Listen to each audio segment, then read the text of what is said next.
There is no doubt about it that the Acolyte Episode 7 is right on par with how bad the Acolyte Episode 3 is. In fact, I would go as far to say that Episode 7 is by far the worst episode of The Acolyte because of how predictable it was, number one.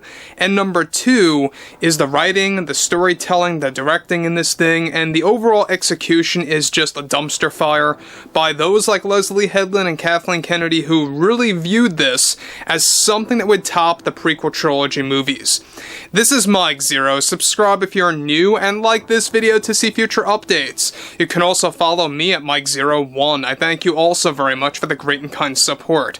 So, there are a lot of cringeworthy moments in the Acolyte Episode 7, we all know this, and a lot of those like Kathleen Kennedy, Leslye Headland, and Amandla Stenberg are going to continue to engage in double down mode and damage control mode over the series no matter what.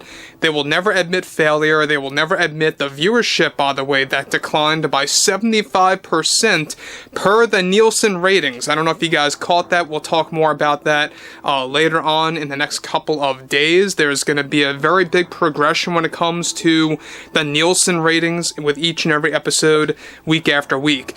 But what's interesting about this has a lot to do with the latest episode and its impact and how Amandla Stenberg seemingly cannot take criticism well anymore. Let's get into this.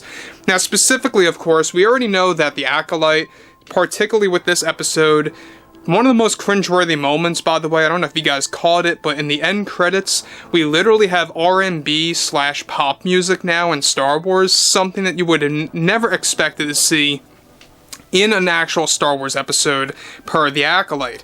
Now, with The Acolyte Episode 7 now officially on Disney Plus and already worsening the backlash, one major development now has more to do with actress Amandla Stenberg defending the latest episode where she delivered the following.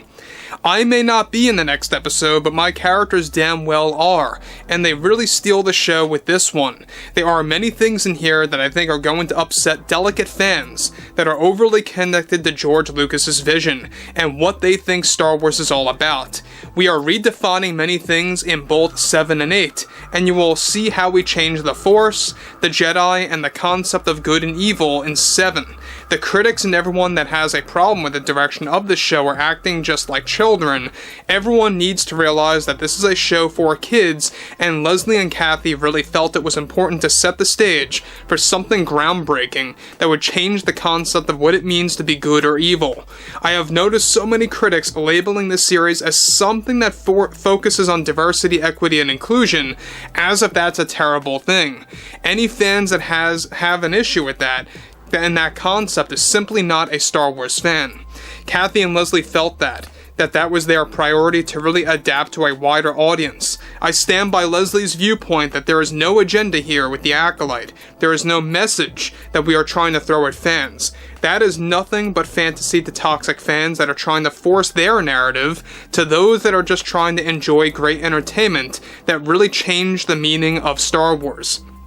I have seen so many fans claim that Leslye and Kathy used a message or an agenda with the Witches of Brendok in these episodes. I just find that to be outright delusional by what fans are claiming with that storytelling perspective of The Acolyte. I think Kathleen has done above and beyond work for where Star Wars needs to go. We have such amazing lightsaber duels in both 7 and 8 that it really and easily, as far as I see it, are better duels than what you saw in Revenge of the Sith between characters like Anakin and Obi-Wan. One thing I urged Leslye to do with The Acolyte was we needed a tribute to R&B or some type of music that fits our reality and how we could throw that into Star Wars, and what better way to do that than the end credits of the latest episode that you are about to see. Fans are going to be very surprised with what myself and Leslye decided to put together for The Acolyte Episode 7 once those credits roll. The singers and musicians did such a wonderful job doing something new that completely changes the norm from John Williams' work and his take on Star Wars,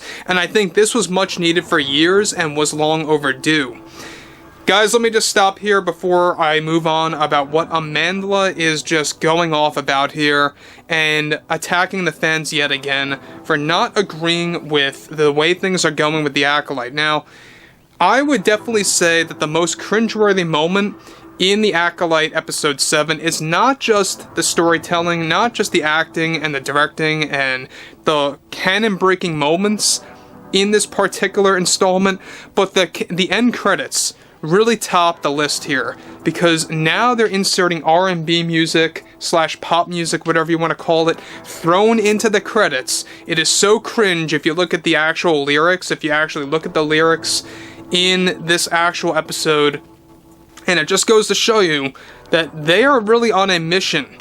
As Leslye Headland has said that she is on a mission, but they are on a mission to literally turn Star Wars upside down. This is why it feels so disjointed. This is why it feels so out of place with what George Lucas actually built up for 40 plus years, and how it really just has no room for repair. I don't really see any scenario, any universe where they can actually turn things around for Star Wars. I think it's game over at this point. Nobody really cares anymore. A lot of casual fans that I know that were defending the Acolyte are already tuning out, are already checking out of the Acolyte based on what they saw with episode 7. And that's not a good sign at all for Lucasfilm. It really does explain a lot with what's been going on with the Nielsen ratings. You know, that big drop-off of 75% when it comes to the overall, viewership of the Acolyte. It's not looking good at all. But what's interesting about this, moving on, is that she goes on to conclude, I tend to see way too many fans claiming that we are making the Jedi bad. And to that, all I can say is that is also just another fantasy and a false narrative from their perspective. They really don't get the excellent writing and directing that Leslye put into this thing, and I couldn't be more proud to have been a part of it all. So again, that's another thing that Amandla is making very clear, that Leslye is doing nothing to make the Jedi look bad at all, that Leslye never had any kind of an agenda or anything like that. And that's basically what she's saying. It's obviously a lie. It really does not, of course, equal up to what they've been saying in the past interviews, the past press tour. I think that there's a lot of things going on here with the Acolyte episode 7 overall. Obviously, at the end of the day, you got people like Kathleen Kennedy, Amandla, Leslye Headland that are going to defend this thing like no tomorrow. They will never admit failure.